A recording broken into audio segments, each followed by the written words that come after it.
Um retrato da educação antes da pandemia revelou que São Paulo não conseguiu atingir as metas da educação básica nos anos finais do ensino fundamental e médio.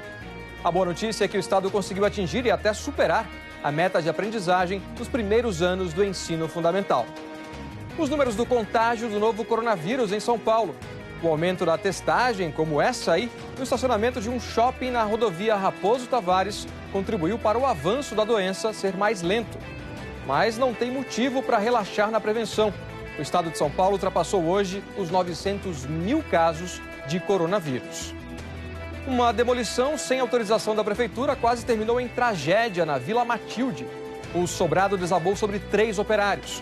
Os bombeiros usaram um macaco hidráulico para resgatar o que ficou preso nos escombros. Um incêndio de grandes proporções atingiu uma área de preservação ambiental na região de Várzea Paulista. O fogo na Serra do Mursa já destruiu até agora o equivalente a 280 campos de futebol. Você vai ver também. O Corinthians se prepara para enfrentar o Bahia amanhã em Itaquera. O clube enfrenta a pressão da torcida, insatisfeita com os resultados no Brasileirão. É agora no SPTV.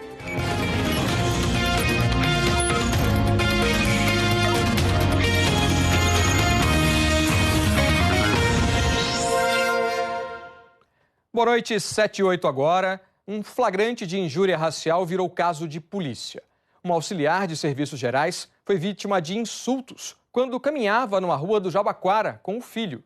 A vítima registrou o boletim de ocorrência e apresentou como prova o vídeo que gravou no celular. A reportagem é da Laura Cassano. Continua chamando preto, continua. Preto, macaco, chimpanzé. Isso, é isso mesmo? Preto, macaco, é isso chimpanzé. mesmo? É isso mesmo. Posta É? que eu vou te processar. Isso, vai mesmo? Vou. Você vai mesmo? Vou. Você vai mesmo? Vou. Vai? Macaco, isso, continua xingando. Xingo Fala, o que quiser. continua. A agressora ainda não foi localizada. De acordo com a polícia, ela foi identificada pelos vizinhos como Luciana. Vai acabar comigo? Fedido, fedorizado. Isso. Sai lixo. Isso. Sai. Posta.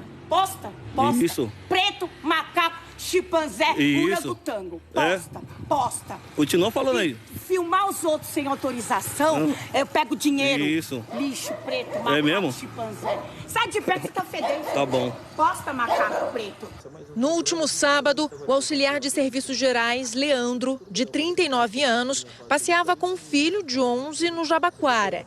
Ele contou que as agressões começaram quando eles atravessavam a rua Tuparai.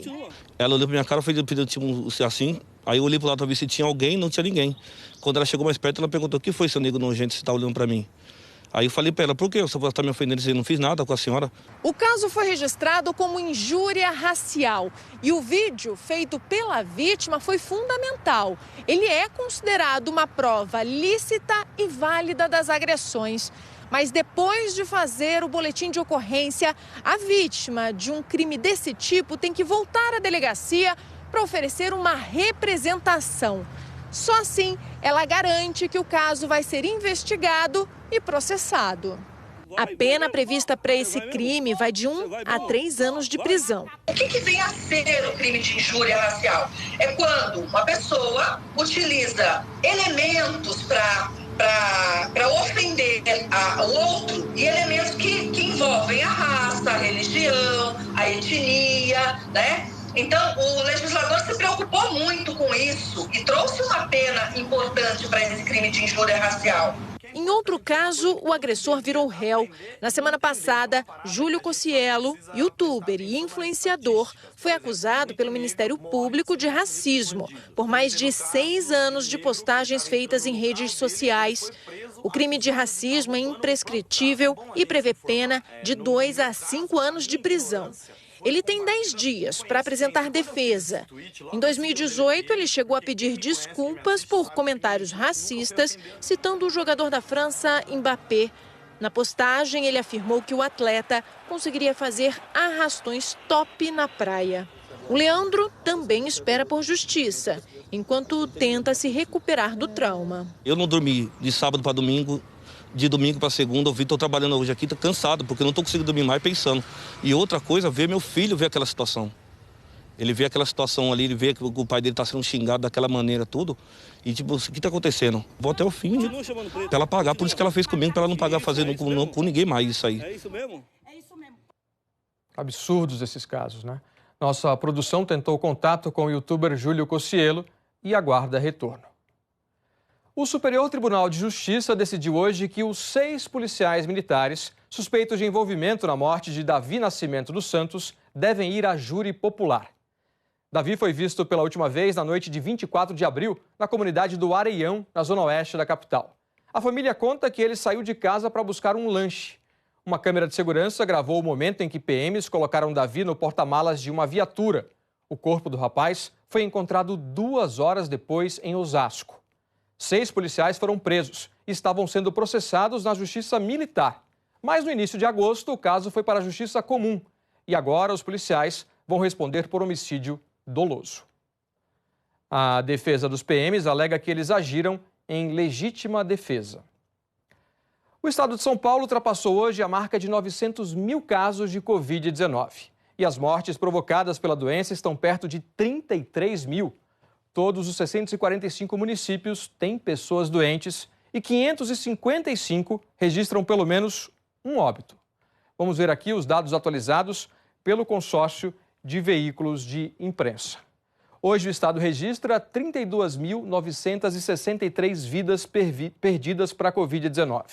321 nas últimas 24 horas. Agora, os casos confirmados. Já são 901.271, 7.922 a mais do que ontem.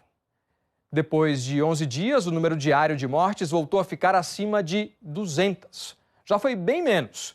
E os especialistas apontam como a testagem tem sido uma das ferramentas mais importantes para controlar ou pelo menos reduzir o avanço da Covid-19. Todo mundo que está nessa fila de carros no estacionamento de um shopping na zona oeste da capital veio aqui para saber uma resposta. Saber se a gente tem alguma coisa ou não, né? A gente pode ser assintomático ou não, então é interessante a gente fazer esse teste. É a segunda vez que o Instituto Butantan monta um drive-thru de testes. A primeira foi na Zona Sul. Dessa vez veio gente de longe. O shopping fica na rodovia Raposo Tavares. A Raísse e outras 2 amigas pegaram um carro de aplicativo de Barueri até aqui e depois um táxi para poder entrar no estacionamento. Para a gente ficar mais tranquila, como teve uma amiga que estava com sintomas e como nós tivemos contato, a gente decidiu fazer. Enquanto ainda não existe uma vacina contra a Covid-19, um dos remédios para diminuir o número de casos é esse aqui: testar muitas pessoas e isolar aquelas que estão doentes para evitar que elas saiam por aí espalhando o novo vírus. E isso é muito importante nesse momento para a gente consolidar a tendência de queda no número de infectados. A média de novos casos no estado por dia caiu de um patamar de 7.500 no início de setembro para 5.100 ontem. Hoje já voltou a subir. O gráfico dos novos casos registrados por dia mostra as fases da pandemia no estado. Até metade de julho, o número não parou de subir. Depois, o gráfico mostra uma grande queda, seguida de um aumento acentuado. Para o coordenador do controle de doenças da Secretaria da Saúde, a causa disso foi o aumento do número de testes na época. O aumento foi de pelo menos 100%, do início de julho ao final de julho. Então, isso permitiu com que nós começássemos a oferecer o teste diagnóstico para pessoas com quadros leves, pessoas com quadros que não necessitavam internação. Em seguida, em agosto, o estado estabilizou num platô alto, com média de 10 mil casos novos por dia. Do dia 20 até 7 de setembro, outro platô, mas num patamar mais baixo, média de 7.500 novos casos por dia. Em seguida, uma queda brusca, quando chegamos aos 5.100 casos. Hoje, a média móvel voltou a superar 6.000, mas ainda não aponta um aumento expressivo. Eu diria que nós definitivamente saímos do platô. Eu vejo que há já claramente um movimento de queda progressiva nesses números. Mas ela é relativamente lenta e nós ainda temos muita circulação do coronavírus na nossa população. Quando analisamos o gráfico de mortes, vemos que o estado superou a média móvel de 200 óbitos por dia no dia 28 de maio. Se manteve nesse patamar até o dia 3 de setembro. A média móvel de óbitos se manteve abaixo de 200 até ontem. Hoje voltou a subir, chegou a 219. Para esse médico infectologista do Hospital Beneficência Portuguesa, uma segunda onda de casos pode até vir, mas o número de mortes deve continuar caindo porque as equipes de saúde estão mais preparadas para combater a Covid-19. Hoje a gente entende melhor a doença, entende um pouco mais o diagnóstico, a importância do diagnóstico às vezes mais precoce, de iniciar um tratamento mais, um direcionamento do que fazer. O que sempre vai ter que se manter daqui até o final da epidemia, e talvez até além, é higienização das mãos frequente com álcool em gel, o uso de máscaras em espaços públicos, né? Isso vai valer a pena a longo prazo para os casos não aumentarem, para a gente não ter que voltar atrás e não ter que aumentar restrições.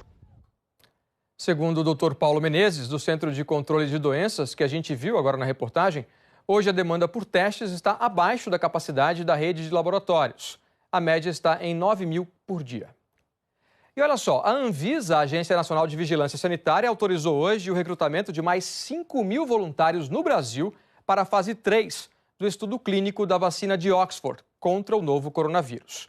Agora o Brasil terá ao todo 10.000 participantes nessa que é a última etapa de desenvolvimento da vacina antes da aprovação e do registro. Segundo a Unifesp, que coordena a pesquisa no país, o aumento permitirá mais robustez dos dados relativos à segurança e à eficácia da vacina.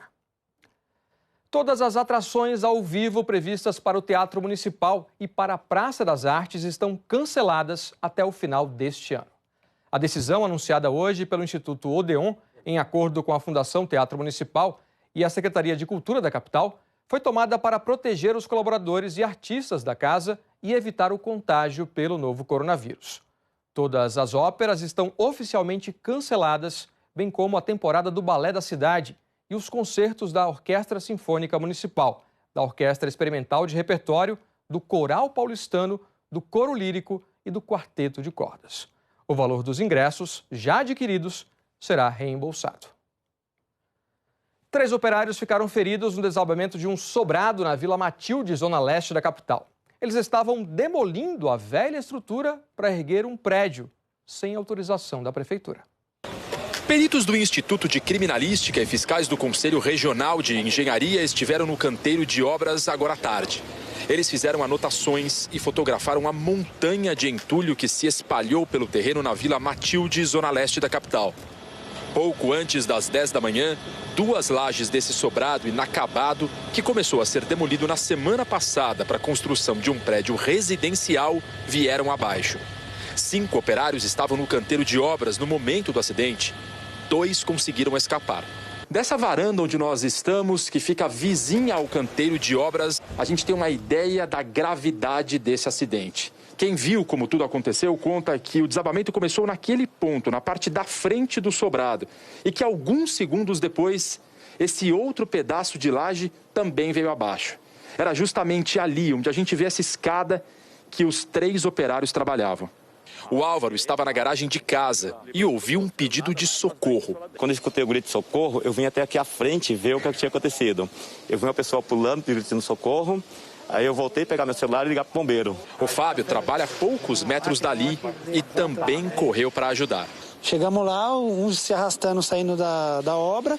Cada um começou a pular para um lado para ver se achava. Aí nós achamos ele embaixo dos escombros. Aí nós tentamos jogar os entulhos para cima, mas era muito peso. Aí a gente tentou colocar madeira, a gente não conseguia. Os bombeiros usaram um macaco hidráulico para resgatar o único ferido preso nos escombros, um homem de 39 anos. O medo era que pudessem ocorrer novos desabamentos. O trabalho durou quase 2 horas. O operário foi retirado e levado para o hospital. Outros 2 operários também se machucaram. Um quebrou o braço, outro machucou o tornozelo. A obra foi interditada. As casas que ficam ao lado não foram atingidas. Impressionantes essas imagens. A Prefeitura de São Paulo informou que recebeu um pedido de execução de demolição e um outro de execução de edificação nova para o endereço. Os 2 pedidos ainda estão em análise. Segundo a Prefeitura, o proprietário não respeitou o prazo de análise para a liberação da obra, que foi embargada. Nós tentamos contato com a EPJ Engenharia, mas não tivemos retorno. O CREA, Conselho Regional de Engenharia e Agronomia, informou que a empresa MR Demolição e Terraplenagem, responsável pelo serviço, não é registrada e será autuada. Um incêndio de grandes proporções está destruindo a Serra do Mursa, uma área de proteção ambiental na região de Várzea Paulista. O fogo começou ontem à noite. A força do vento espalhou as chamas rapidamente e hoje, no meio da tarde, o fogo já tinha destruído 2.000 quilômetros quadrados de floresta, o equivalente a 280 campos de futebol. Equipes do Corpo de Bombeiros e da Defesa Civil estão no local combatendo as chamas. Alguns focos já foram controlados, mas no fim da tarde ainda havia fogo na mata. As causas desse incêndio serão investigadas. Anny Lotterman já por aqui, esfriou hoje, choveu e amanhã, Anny, já esquenta? Já esquenta de novo, Boa papum, noite. né, Alan? Boa noite para você, boa noite a todos.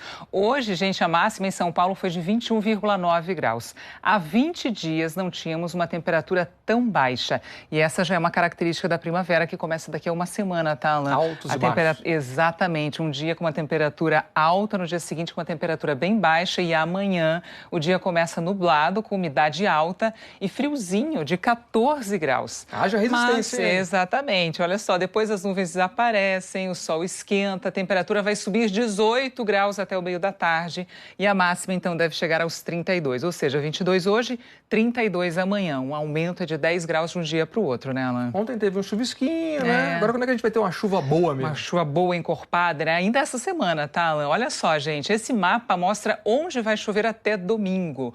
O mapa indica chuva mais forte na região metropolitana, no litoral norte, o Vale do Paraíba, mas no interior do estado, que está bem seco também já há bastante tempo, a chuva volta em alguns pontos, o que é uma boa notícia. Na quinta-feira, a temperatura aqui na capital chega aos 34 graus e na sexta-feira o destaque já é chuvinha, 4 milímetros, mas no fim de semana que ela cai mais forte, principalmente no domingo, quando a temperatura vai despencar novamente, máxima não passa dos 18, mas aí a gente vai ter um volume bom de chuva no domingo, especialmente. Haja gangorra. Exatamente. Até amanhã, gente. Até amanhã.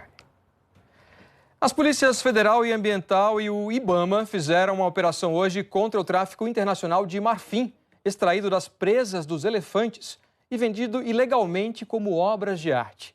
Uma pessoa foi presa. Os agentes cumpriram 11 mandados de busca e apreensão em endereços de comerciantes que atuam na venda e importação de antiguidades feitas de marfim. Este tipo de comércio é ilegal. Foram apreendidas 187 peças e 3 armas. Os fiscais do IBAMA aplicaram R$360 mil em multas aos comerciantes por crimes ambientais. O metrô suspendeu a licitação para a retomada de parte das obras da linha 17 Ouro do monotrilho na zona sul da capital. Foi em cumprimento a uma determinação da 15ª Vara da Fazenda Pública. Há 2 semanas, o governo rompeu o contrato com a empresa responsável pelas obras de acabamento e paisagismo, alegando irregularidades e anunciou uma nova concorrência internacional.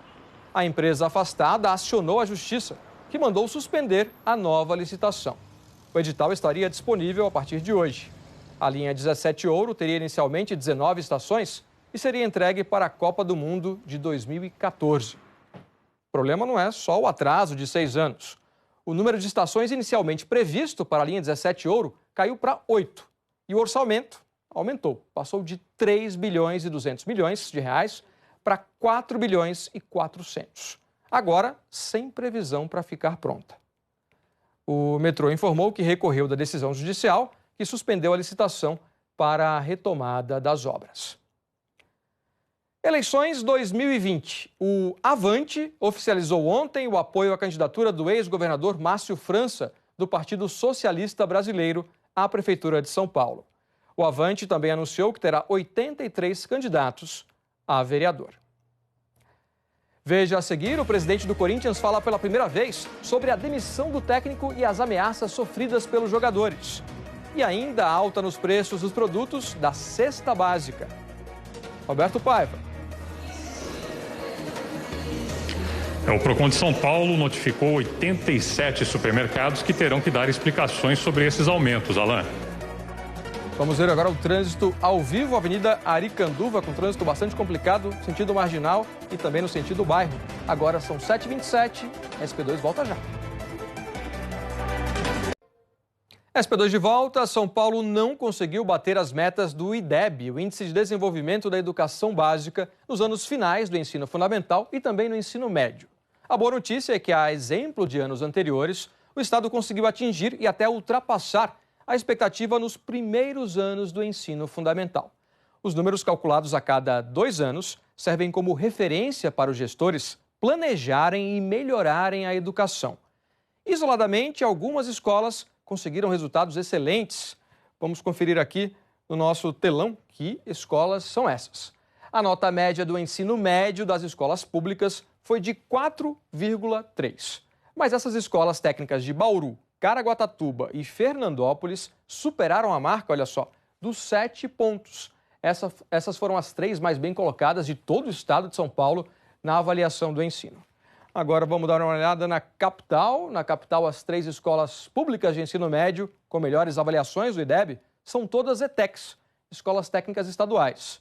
O que a gente vê é que nas primeiras colocações sempre estão instituições voltadas ao ensino técnico, com processos seletivos para novos alunos. Os números do IDEB divulgados hoje mostram o empenho de educadores e alunos na sala de aula até o ano passado. Agora, o desafio é maior: melhorar a educação num cenário de pandemia e de aulas remotas. A fórmula para medir como está a educação leva em conta o básico: provas de português, matemática e os índices de aprovação dos alunos. Os resultados não aparecem de um dia para o outro. Por isso, o IDEB divulga os números a cada 2 anos.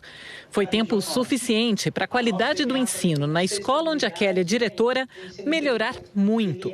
A nota da escola estadual Professor Fábio Fanucchi, em Guarulhos, passou de 4,2 em 2017 para 5,2 no ano passado, bem mais do que todos esperavam. Eram 2 terceiros anos que fizeram, terceiras séries do ensino médio que fizeram a prova.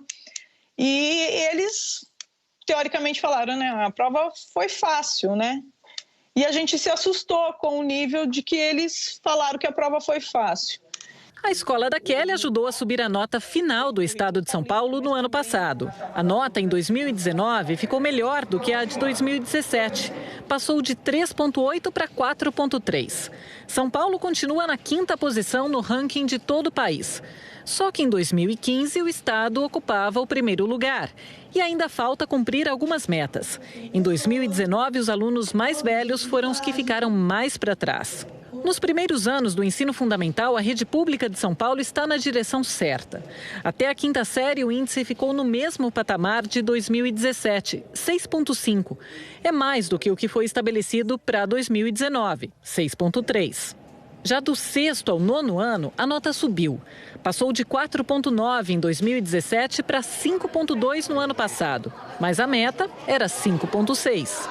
No ensino médio, de responsabilidade quase exclusiva do governo do estado, também houve um avanço. O indicador foi de 3,8 para 4,3, mas ainda distante dos 4,9 que eram a meta. O secretário da Educação reconheceu que o estado tem que melhorar ainda mais os resultados do Índice de Desenvolvimento do Ensino Básico. O estado teve um progresso lento ou apresentou inclusive uma queda, numa trajetória onde o estado já não vinha crescendo num ritmo como deveria. Logicamente, agora a gente tem que fazer um crescimento muito mais rápido, muito mais efetivo dentro da educação básica. Para a próxima avaliação do IDEB, o desafio será ainda maior. Os especialistas não têm nenhuma dúvida de que os efeitos da pandemia na educação vão aparecer nas próximas notas.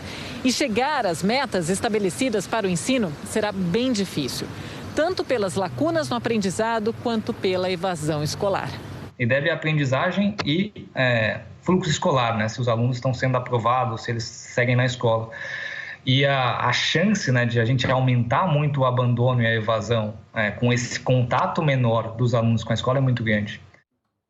As escolas particulares do estado não conseguiram atingir as metas do IDEB em nenhum dos grupos de alunos que participam da avaliação. A Prefeitura de São Paulo decidiu manter permanentemente o trabalho remoto em órgãos públicos, autarquias e fundações municipais.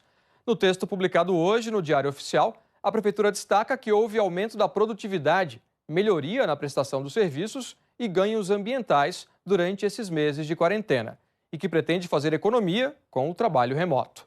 Os chefes de cada órgão público vão definir quais atividades serão feitas à distância, as regras e a escala de trabalho dos servidores. A adesão ao teletrabalho não será obrigatória. Vamos falar agora de alta no preço de produtos da cesta básica. O Procon de São Paulo notificou quase 90 supermercados nas últimas 48 horas a prestar esclarecimentos.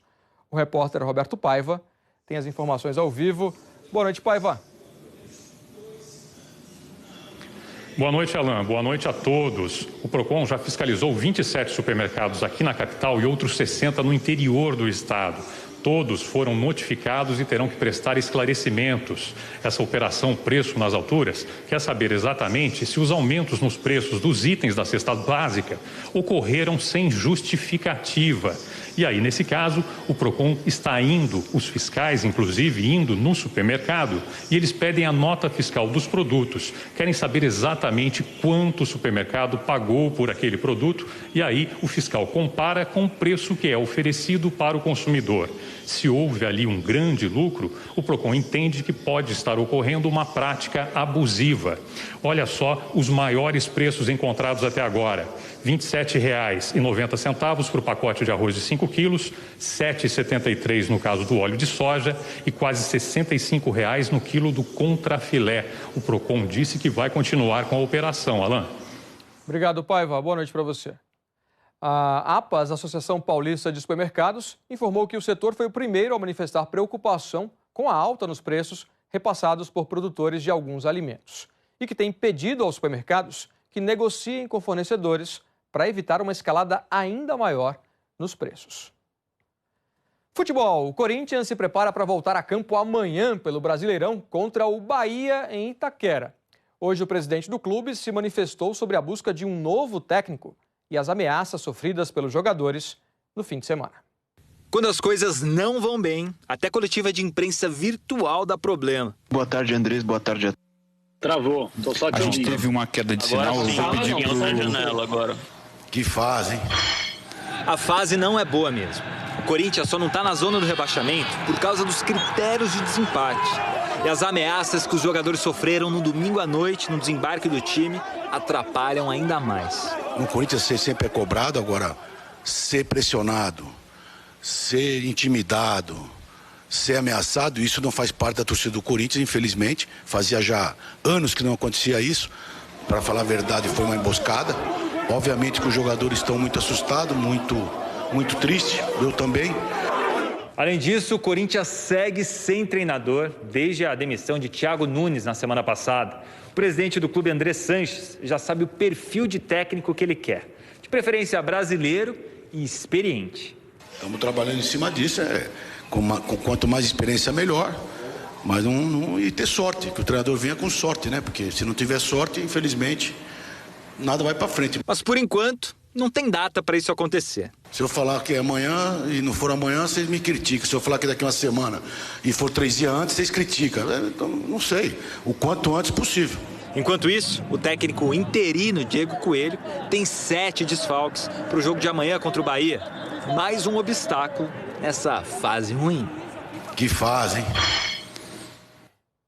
E a Globo transmite Corinthians e Bahia amanhã, logo depois de Fina Estampa. Vamos agora aos comentários nas redes sociais. Começando aqui com a Marcele. Tanta gente precisando da linha 17 ouro do metrô e agora nem previsão de entrega tem. Luiz, discriminação racial, quando essa doença vai acabar? Uma boa pergunta, né, Luiz? Leandro, que absurdo essa discriminação. Enquanto não houver punição a essas pessoas, nada vai mudar. Mais justiça e menos impunidade. E a Janaína, é triste saber que ainda existem pessoas racistas. Tomara que o Leandro consiga a justiça. Ninguém merece ser tratado dessa maneira. O SPTV termina aqui. As reportagens estão no Globoplay. O Jornal Nacional começa às 8h30. E no G1 você encontra mais informações sobre a Covid-19.